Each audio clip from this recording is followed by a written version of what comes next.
installing a new faucet. Upgrading to a pull-down faucet is a great way to improve style and functionality in your kitchen.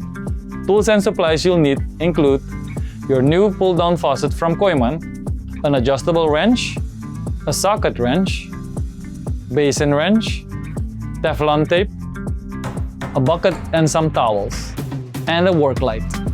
Koyman has a wide selection of kitchen faucets to choose from. I went to the Koyman website and found the perfect option, making sure it was compatible with the configuration of my sink.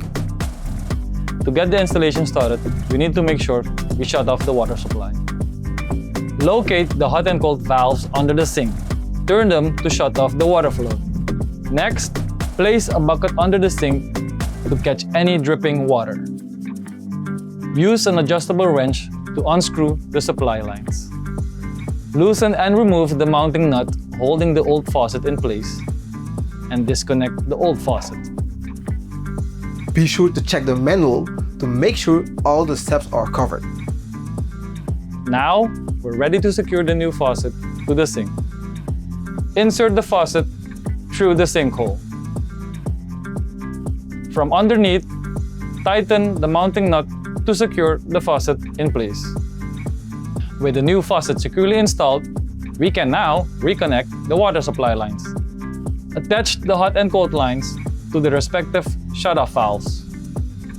Tighten with a wrench, taking care to avoid over-tightening.